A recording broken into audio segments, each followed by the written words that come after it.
Okay. Go.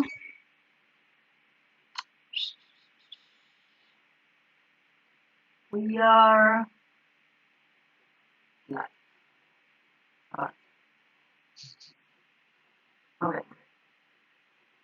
Go. Amazing. One last thing, and then we start.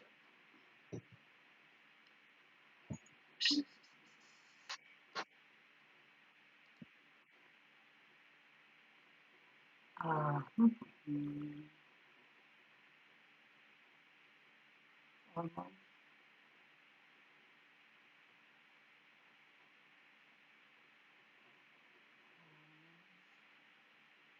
yes. Perfect. Great, great, great.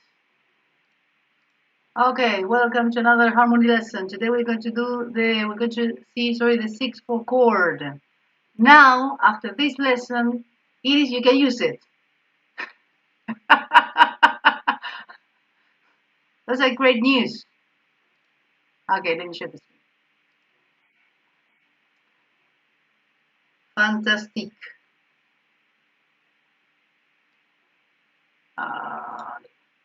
Okay, everyone can see it? Yeah? Perfect. Okay, let's start. The 6/4 chord. Okay, so the fourth was considered an imperfect consonant, indeed even a dissonance.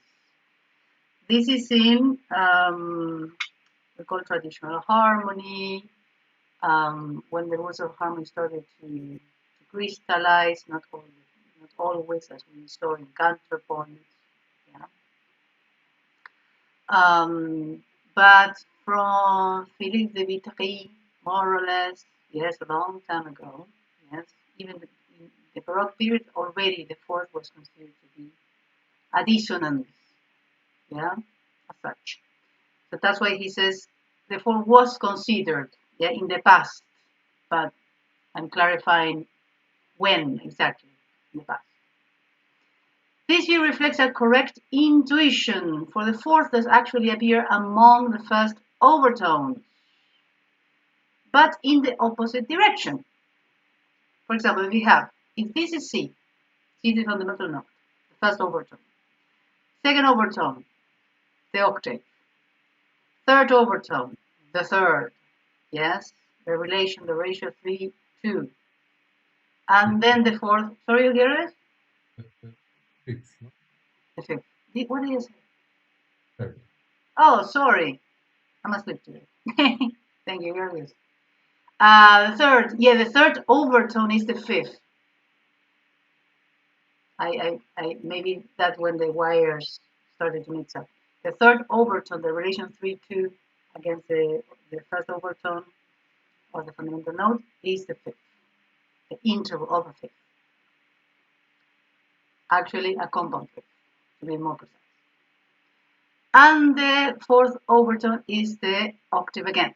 Now, from this, yes, let's say that this is, I don't know, C2, this is C3, this is G3, and this is C4. Yeah, so C2, C3, G3, C4, basically musing. Between G3 and C4, yes, we have a fourth. So it's not from the root to the fifth, but from the fifth to the root, or first overtone. Yes, that is what he's referring to, the opposite direction, to the root.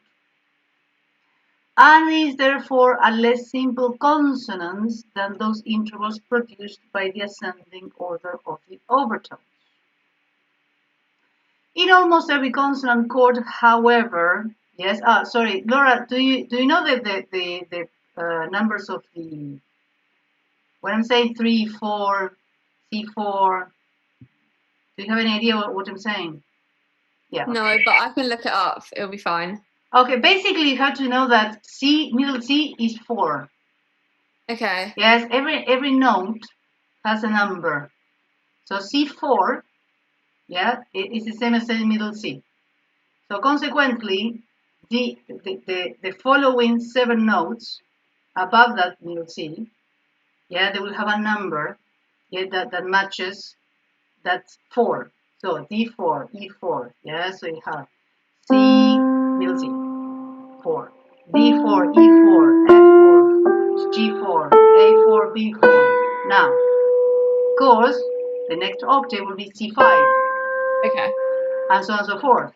Now, that's going in ascending motion. In the descending way, the previous C is C3. Yes, it's the one that is on the bass clef, the second space. Yes, so C3, D3, E3, F3, G3, B3, and so on and so forth. Yeah? Okay. So having the first 2 notes of the piano, A and B, being 0. Okay. That's it. Yes, and the last C is 8. The last C.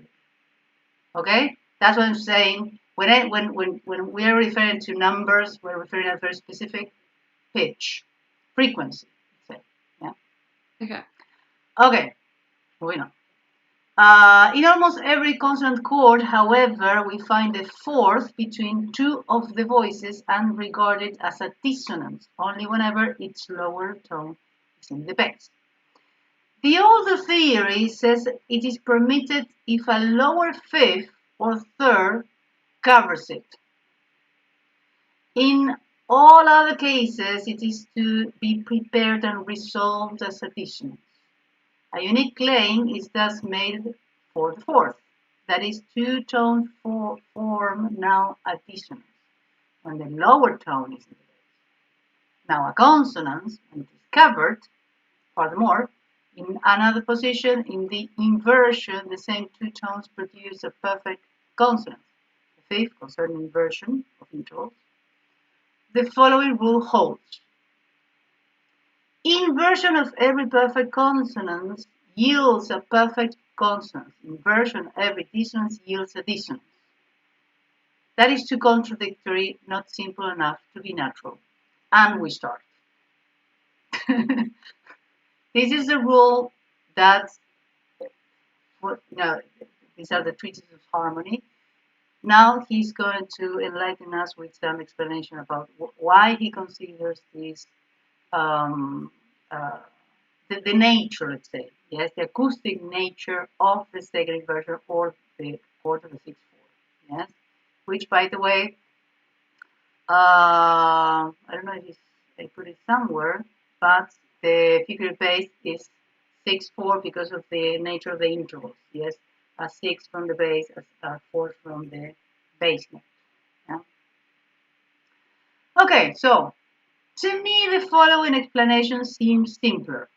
A bass note that is not at the same time the fundamental or the root note, yeah, seems to have the urge to replace the chord tones with its own overtones. That is to become itself the fundamental. Yeah. Naturally, remember that because of the overtone series, always the lowest tone we refer it, yes, as the fundamental note. So everything that we put on the bass naturally will be connected. Yes, so we can unconsciously refer to a fundamental note. Yeah, not a random overtone. Yeah.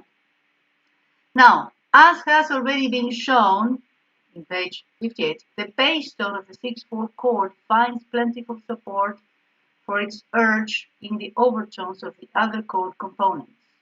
I don't know if you remember that. Well, Laura was not even here, actually.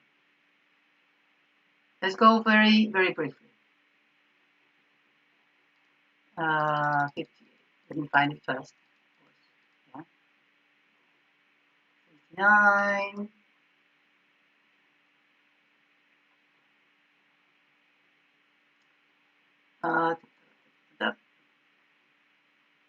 Let me see if someone remembers this.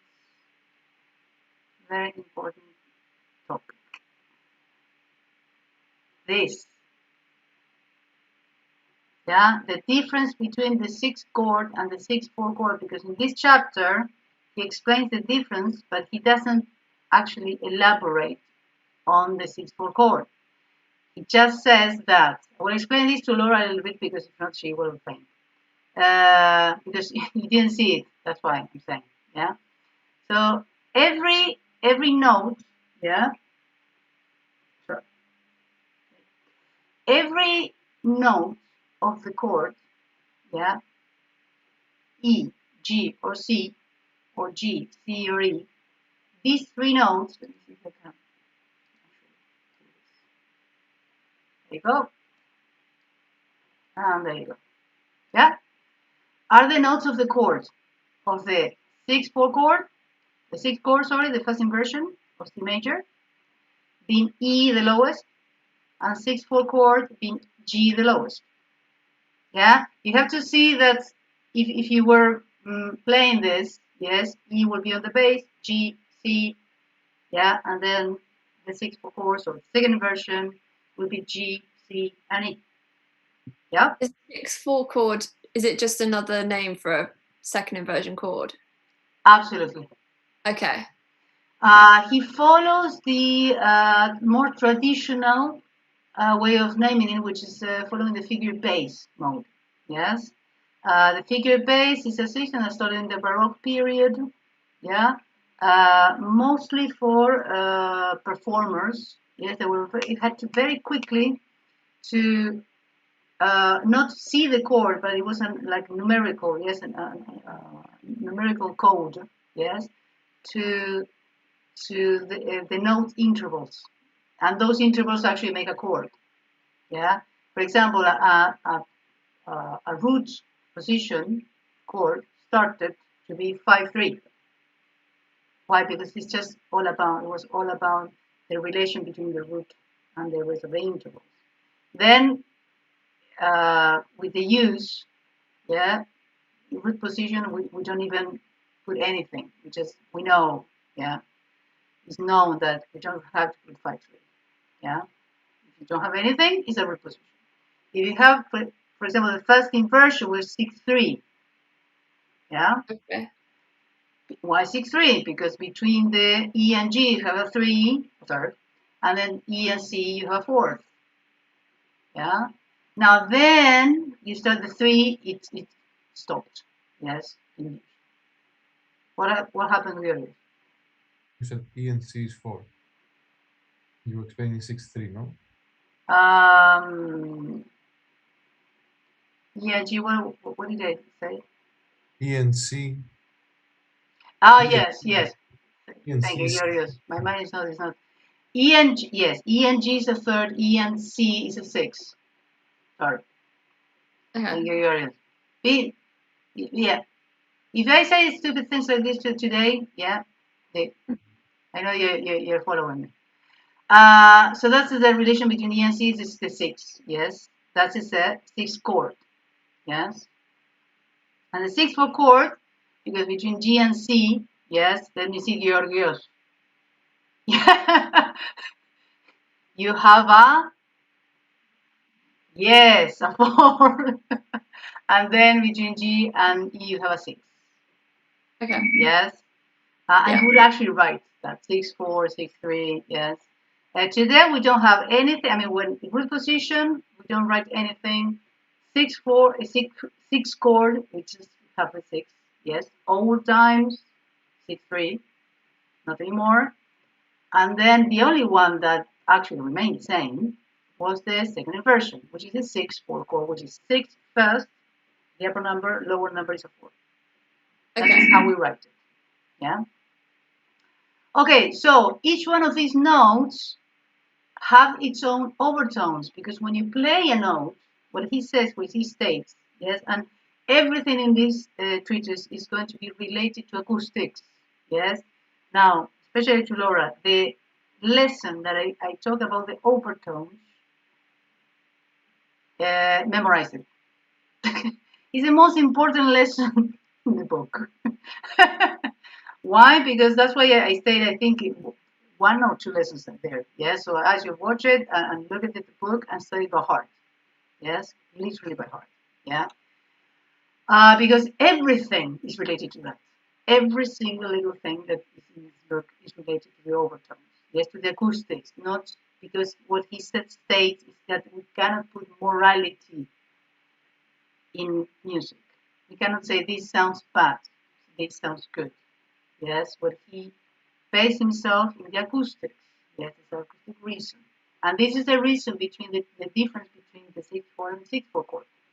So every single note that you play on the piano or you play on the instrument, whatever, it will produce its own overtones. So you have the E, first overtone, second overtone, the octave, third overtone, the fifth, fourth overtone, the octave again, the double octave, fifth overtone, the third, and then the sixth overtone is the fifth to the octave. Yes, an octave above the third. That's why it's a sixth harmonic. The same thing happens. This is a mathematical relation. Yeah, just see the lesson because I cannot go over that, but there's a mathematical relation. The same happens with all the notes. Now, anyone remembers the difference between the 6 chord and the 6/4 chord? First of all, I mean the squared letters, why they are highlighted. what was the difference? Why the 6 chord was? I mean, it could be used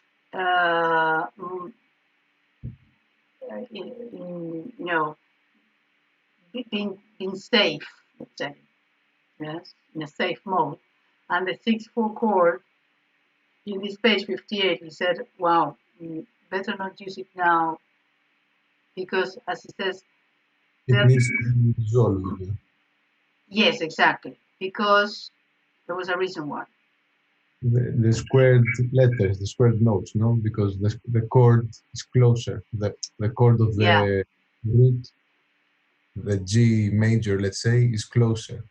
exactly, because the overtones that this chord produces, the closer overtones, yes, are G and B, which are the chords more related to this chord, this note, sorry, which is the fifth.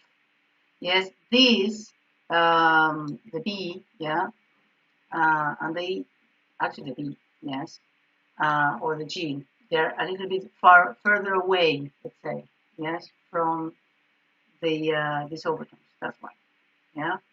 So that's why he says, consequently, it's more urgent to resolve. Okay? The problem of the 6 chord is not less real, but it's farther from solution. The moment latent in it is not great enough to compel action and may be ignored. The 6 chord. The 6/4 chord, no, it requires an action. Yes, because the overtones are closer. Yes, and these overtones are related to the dominant and not to the actual root of the chord, which is in this case C major. If you have any doubt, Laura, by the end of the, I mean, after you watch the lesson and you see uh, you read the chapter of the overtones, you tell me, yeah? Because this is very important to have it very, very, very clear. Okay, coming back. Now, we're here. So now, as has already been shown, again, in page 58, the bass tone of the 6/4 chord finds plentiful support for its urge in the overtones of the other chord components, the other notes of the chord. There is then in the 6/4 chord a conflict between its outward form, its sound, and its inner constitution. Whereas its outward form indicates, for example, the first degree, its constitution, its instinct demands the fifth degree, the dominant, because of the overtones. This conflict may indeed have a certain similarity to what which is thought to reside in the dissonance, since the latter also strives for a change of the fundamental. So there's a conflict between listening to, yes, you're listening to the first degree that says if you have G, C, and E, but actually because of the bass tone being the fifth. Now there's a conflict towards actually skewing towards the fifth. Nevertheless, whereas in the actual dissonance tones, sound together that can never in any arrangement be consonant.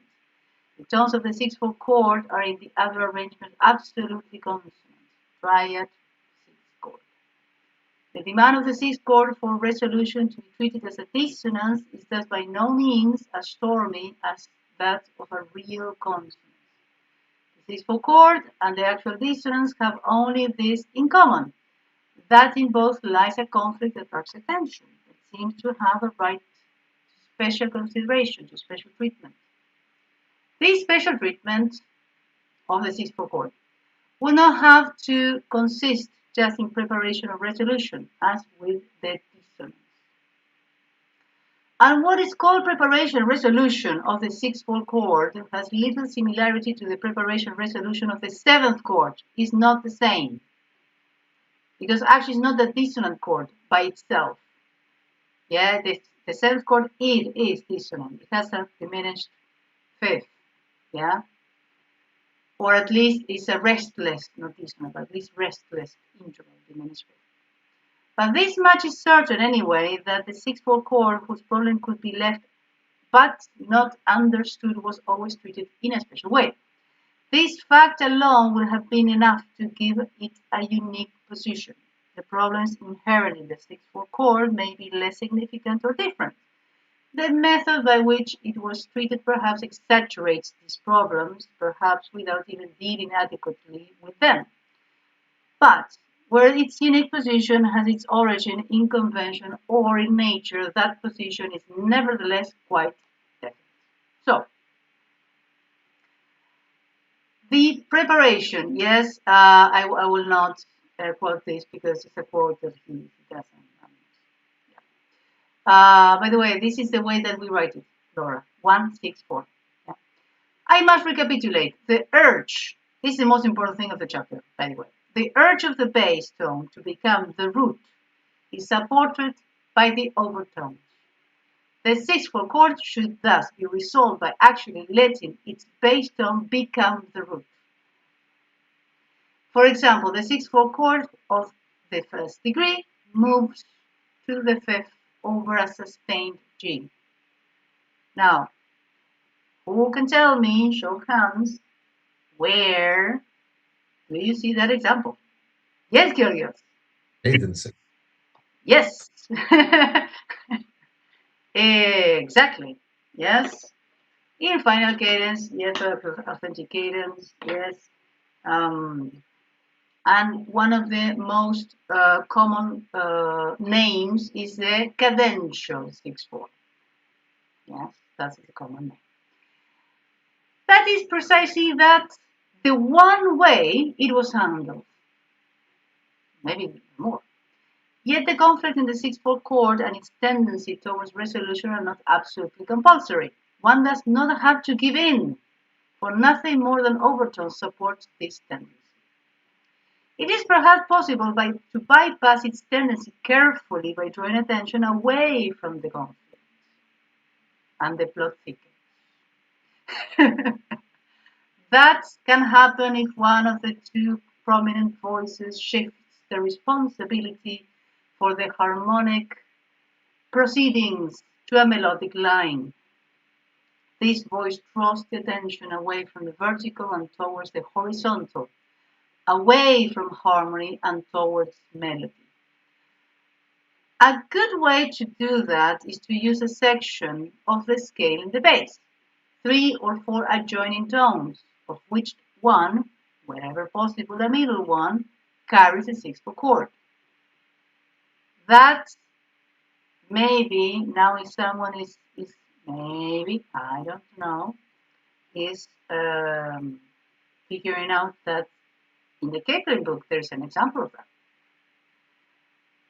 in chapter 1. But I will let you think.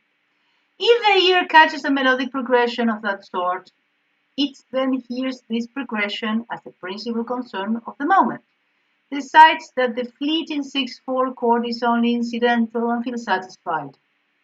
that could all be explained differently as follows. In the 6/4 chord, two tones struggle for preeminence, the bass tone and its fourth, the actual root. Yeah, the bass tone and its fourth, the actual root. The following chord is a concession either to the bass or to the root. So the following chord that, yes, is going to be it's going to say, okay, I'm going to skew in what function? I will give in to what? If the bass tone is victorious, then 1 goes to 5. Yeah? The bass.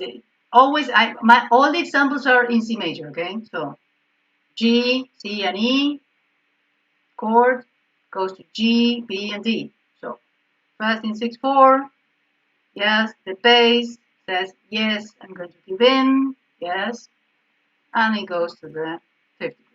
Sometimes, however, the concession does not go so far, but chooses rather a middle course. Then it can even happen that the third, that is the third in general, becomes the root. And there's like van Zweizigkeiten, chords, if the Treatise. Yeah. When two parties score, the third rejoices. That one goes to the third. And something, and remember, I don't know if you remember, Georgi, but at some point, yeah, you say, well, why the seventh go to the third? Now, slowly but sure, we're going to see that the many cases in which the third can be used. Yeah? Can be used. Yeah? So the one goes to the third. And something similar takes place if the fourth, the root, does not give in. Yeah, so we have 3 cases so far. Now, then, so did you understand that the 1 goes to the third? Everyone understood that the 1 goes to the third? Georgios, give me an example in C major. There's one example. Yes, there was an example, but just in case. GCE goes to, I don't know, goes to GBE. Yes, there you go. Fantastic. That's it. Yes. And something similar takes place if the fourth, the root, does not give in, etc. Then after 1, or the tonic, comes 4 or 6. Let's see why. In these 3 cases, both of the struggling chord tones, in fact, succumb. Yeah? In 3, the mediant, G is only the third. Yeah? E, G, B. The G is the third. In 4, the dominant, and 6, C is the fifth of the fourth, F, A, C, fifth, and the third, respectively, A, C, E in the, again, everything is in major, yes, the 6th degree is a median, A, C, E, C is the third. Each has a satisfaction, however, that the rival did not win, and the chord tones seem to become very nearly as spiteful as people the moment they come into contact with the latter. That then is the other way one can deal with the problem of the 6/4 chord. The method that has it occur with a passing note in the bass. These 2 methods bear similarity to some forms of the other dissonances and their treatment. Therefore, it may be justifiable to speak here also of resolution, although resolution of the other dissonances has a different psychology. Yet, one should distinguish between forms that allow harmonic explanation, replacements of the chord tones by the overtones of the bass, or the first one, and those that are derived from voice leading, occurrence of the 6/4 chord as a passing chord. Yeah? Passing chord. Yes? Again, I will ask again if someone has any idea, if you know, if you saw an example of the latter in the Kepler book in the first chapter. Yes. An example of passing Yes. epic. Tonic 564, tonic first inversion. Okay. There you go. So that in that case, yes. Yes, you have, or there was another one in the first chapter. Does he do the one with the pedal? Yes, on the fifth. 1 4 hour 5 1 6 4 5 1 4 6 4 5. I don't know. Many. But it all happens. It's You kind have of in total prolongation or prolongational harmonies. You have a lot of examples, and one is from the fifth, a pedal on the fifth. Yes, fifth. Yeah. 1 6 4. Yeah, there you go. Yes. Yes. In between fifths as well, because Yeah. he always. I mean, something that so far happened. He always started with a one. Yes. He never started with a fifth. Yes. For example, in the Kepler book in prolongational harmonies, you have 5. 1 6 4 5. Yes. Again, I mean, that's another example. Yes. Why? Because that can be used even in, well, It says. yes, standing on what?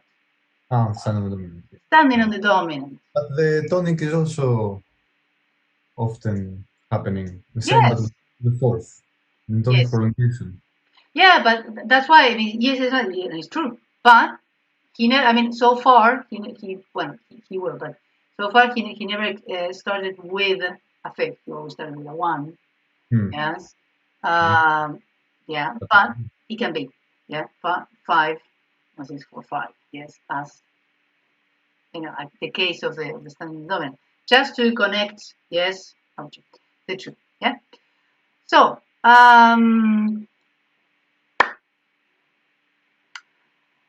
yes, one should distinguish between forms that allow harmonic explanation, yes, as the overtone for the bass, which is passive explanation, which is very solid, by the way, I believe, and those that are derived from voice leading, yeah, and this is in which prolongational harmonies takes place, yes, or at least related to the gaping, yeah, occurrence of the sixth four chord as a passing chord, yeah. One must do what I do, expand the idea of resolution accordingly. So, preparation. The so-called preparation can be explained the same way. One of the two chord tones was there first, the root, if the fourth or the sixth preceded, possibly the seventh chord of the second, whose seventh is C, D, F, A, C. Now, he actually sees, the next chapter, the next topic is seventh chord. So, yeah, he's getting ahead of himself a little bit. Yeah. Or the bass tone is the fifth or the third preceded. Yeah, so the G on the bass. Whichever was there first would stake its claim to victory on grounds of its seniority. I love it. One could also view the matter this way, that to prepare for this conflict, at least one of the tones is introduced beforehand, or also to explain the stepwise introduction of the 6/4 chord. This is something in treatises in harmony is very common. That's why he's kind of not explaining too much. Yes, but we're going to get to that point. That a melodic bass line alleviates the harshness of the phenomenon. Usually, and this is something very common in harmony and will be in counterpoint, so pay attention, a melodic bass line alleviates the harshness of the phenomenon. Memorize that phrase, yes? Because in music is very, very common and very effective, yes? If you want to introduce some harshness, do it stepwise, yes? The customary treatment of the 6/4 chord is difficult for me to explain in every respect with nothing left over, because I find that this treatment does not completely fit the problem inherent in the chord. I admire the capacity of our forebears for fine discrimination. They rightly felt that the 6/4 chord is not the same thing as a triad. But I know also too well how the intuitively discovered knowledge subjected to exaggerated treatment of orthodoxy becomes far removed from the original brilliant insight into nature. Okay, that's a comment. Nevertheless, this is important. We shall now work with the 6/4 chord according to the dictates of the old theory, for a reason I have already frequently mentioned. So the preparation, basically. Yes, and you have to memorize this. According to the rules of that theory, the 6/4 chord should be 1. Prepare. 2. Resolve. Or 3. Appear only as a passing chord. And 4. The bass voice should neither reach nor leave its tone by leap. Again, the bass voice should neither reach nor leave its tone by leap. Either it should be sustained or it should come and go in the midst of stepwise progression. These rules correspond to a certain extent to point 3, a passing chord. Why? Why should the 4 be important? So the bass voice should neither reach nor leave its tone by leap. So you can get to that bass tone by leap, and you can't leave it by leap. You have to do it. Why? He said it. One more. Why?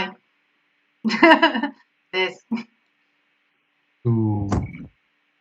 What was the verb for the harshness? A melodic bassline alleviates the harshness of the phenomenon. Memorize that. Alleviate. Yes, that's why. So everything, in general in music, yes, if you want to introduce something which could be seen as harsh, yes, introduce it and leave it by step, yes, which is a less, yes. The preparing is. I don't do that. I don't prepare the 6/4. Bad, you're bad. But no, but am I crazy? You're going to face the consequences of that, okay? Fammi do. You don't prepare that, no? Yes. Do. No? No, wait a second. Just a second. You're confused. You're getting confused between ornamental and structural. Careful. Well, the 6/4 is confusing. Careful, because harmony is always structural. Yeah. What you're doing, what you just played, was something that introduced ornamental components, not structural. It was a passing chord, yes. Yes. But blah, blah, blah, blah. Yeah, that's why. It's careful, because if a chord can be used, can have different hierarchies. A chord, if I do this, I'm prolonging a harmony. Careful with that, because when the prolongation of a harmony can use a chord, can use vertically, yes, can use chords, yes, but that doesn't mean that the function does exist. I'll think of an example with a non-ornamental, let's say, 6/4. We can see examples. No, like you're raising an issue that is important, because in music, although this book, yes, is very theoretical, yes, you see that there's no example, there's no one single example. Well, actually, after we're going to have some examples, but he skips all that part.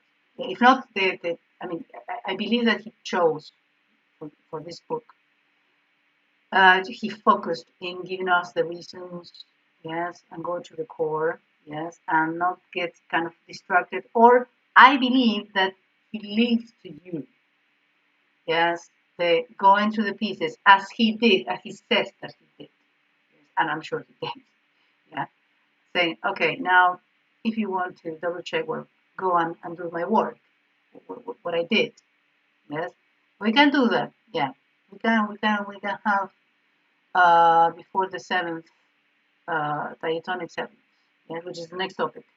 A couple of examples. There are a lot of examples. That's why I'm relating this, yes, to the Kaplan book, because you're going to find a lot there. Yeah, you're going to find a lot there. So it's basically it's prolongational. Yes, basically it's prolongation. Yeah, but careful with that, because if the hierarchy in a nutshell, yes, that we give in music is given by the stronger preposition, yeah, repetition, and if a chord or note, of course, is longer in value. So you have those three components. If you see that in music, something is repeated, something is on a strong metric position, which is always the first, yeah, the first beat, yes, of the bar, and then longer in value, yeah, that would mean that is structural.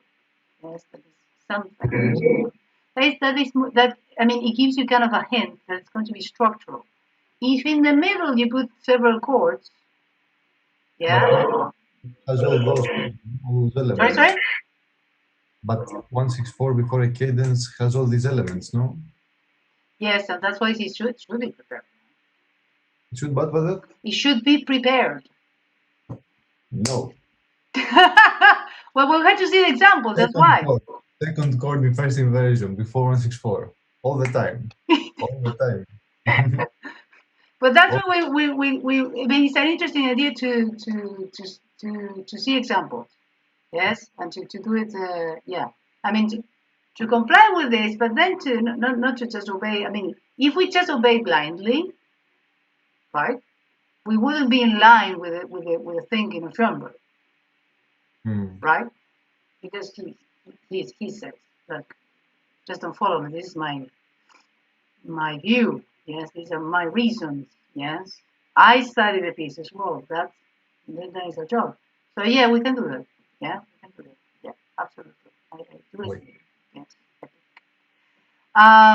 So, but let me think about which examples. Yes, I will try to see if we can use just the Kaplan. Yes, because if not, it's going to, yeah, just to connect, yeah, the lessons. Yeah. Okay, so the bass should be at least now, yes, should be reached, yes, by step, and left by step, not by. The preparation of the 6/4 chord differs from that of the dissonance in that here two tones are to be considered. We can prepare either the fifth, the bass tone, or the root. That is, one of these two tones should have been a component of the preceding chord. That's the preparation. And should appear in the same voice in the 6/4 chord. And I say in the same voice, please, yes, because I have seen many times in previous exercises that the voice doesn't resolve in the note that it should be, or doesn't prepare. Yes, it appears in other voice. Yes, so careful with that. The resolution takes place as follows. Either the bass tone is sustained and the other voices over it change a new chord, or the bass tone moves a step up or down and becomes the root or third of the next chord. Again, either the bass tone is sustained and the other voices over change to a new chord. So basically, that can be an example of what? Let me see. This first one. The prolongation. Prolongation, yes, exactly. A pedal note, 1/64 to the 5, yes. or the bass tone moves a step up or down and becomes the root or third of the new chord, the next chord. And then we have to see some examples of that. A 6/4 chord should neither immediately precede nor follow another 6/4 chord. Rule. Why? Let me see. That would mean setting directly beside one unresolved problem, another problem. That's the explanation. Also for the moment unresolved. That is obviously contrary to the sense of form. This progression also reminds us of parallel fifths, which usually come about because the fifth of one degree goes to the fifth of another. That's why. Yeah. The first one seems to be it goes in line with what he just explained. If you have something unresolved and you follow with something that is also unresolved, you have two problems, and you didn't resolve any of them. Yeah, and then yes, the parallel fifth should be a problem. Should be an issue.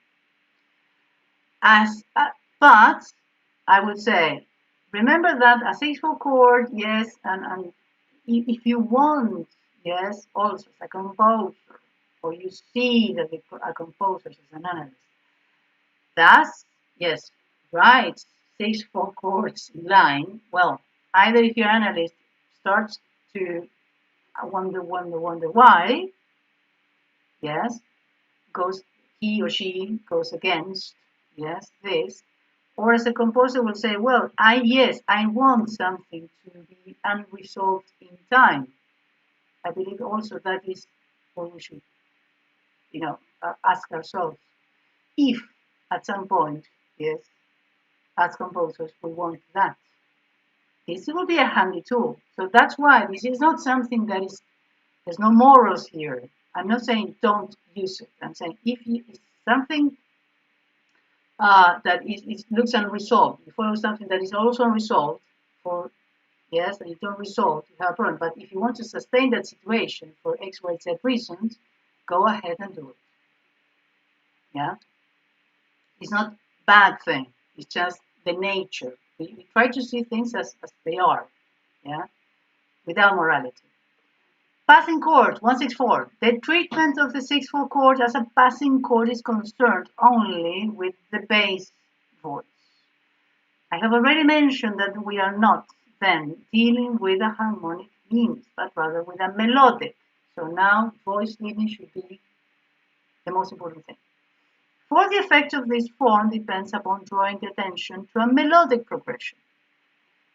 Such a melodic progression is that scale segment of 3 tones whose middle tone carries a 6/4 chord. The scale can be regarded as melodic, even if only as the simplest, most primitive melody. Primitive because it is deficient in articulation and variety. In it, there is only one principle for the succession of tones, step by step, and only one direction, either up or down. A more complicated, more interesting melody is more richly, more variously articulated. So, passing chord as something melodic, yes? Now, we're going to go up to here. Yes, all the examples, yeah, we're going to see them next lesson, yeah? The direction and the size of the intervals change more frequently indeed continuously, and the repetitions by which one can perceive the system manifest, if not several principles, at least variations. The scale is still a melody, however, for it does have a system and structure. It's true. It is a primitive melody, a relative artless pattern, but it is all the same a melody, even an art form. I have mentioned this property of the scale here because occasions will still frequently arise where certain problems, only apparently harmonic, are to be traced to melodic origins and are to be dealt with melodically. Thus, for example, the good effect of a diatonic or completely or partially chromatic scale in the bass is only a consequence of melodic energy.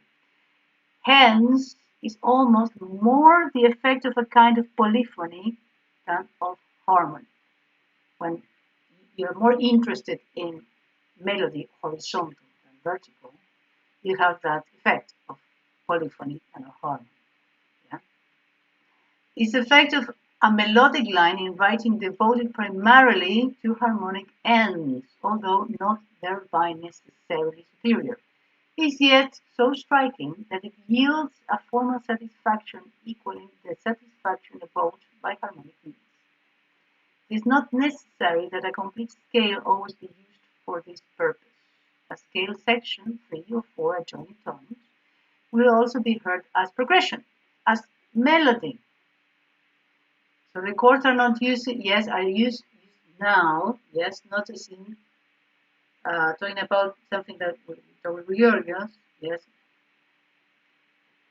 It's approximation to ornamental, the ornamental side of harmony. Yes, you have several hierarchies. Now, such melodic progressions appear frequently in harmonic phrases where no 6/4 chord is being dealt with. One could thus think this technique ought to be used more sparingly, so that when it is used, it will have the needed force. That does not seem to be necessary, however, for the 6/4 chord in this form should not attract attention. It should only pass by unobtrusively. For the scale section, a means used exclusively for this purpose, the 6/4 chord would then inevitably stand out. And then we're going to see all these examples, yes, the next lesson, and the next, yes, because there are quite a lot, yes, but we're going to see a little bit of we're going to, as a corollary, yes, let's say, we're going to see some examples. I liked the, because it's a little bit of theory here, but I think that seeing examples of this will really, really enhance the understanding. Yes, so it's a difficult. It's more difficult than maybe like the 6/4 chord. Yes, and that's why it's not used. It's used sparingly.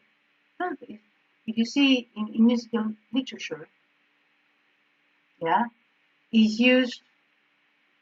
It is used only in cadences. So composers never. I don't know. I would say dared to use it, but it's not very common. So we have to see why.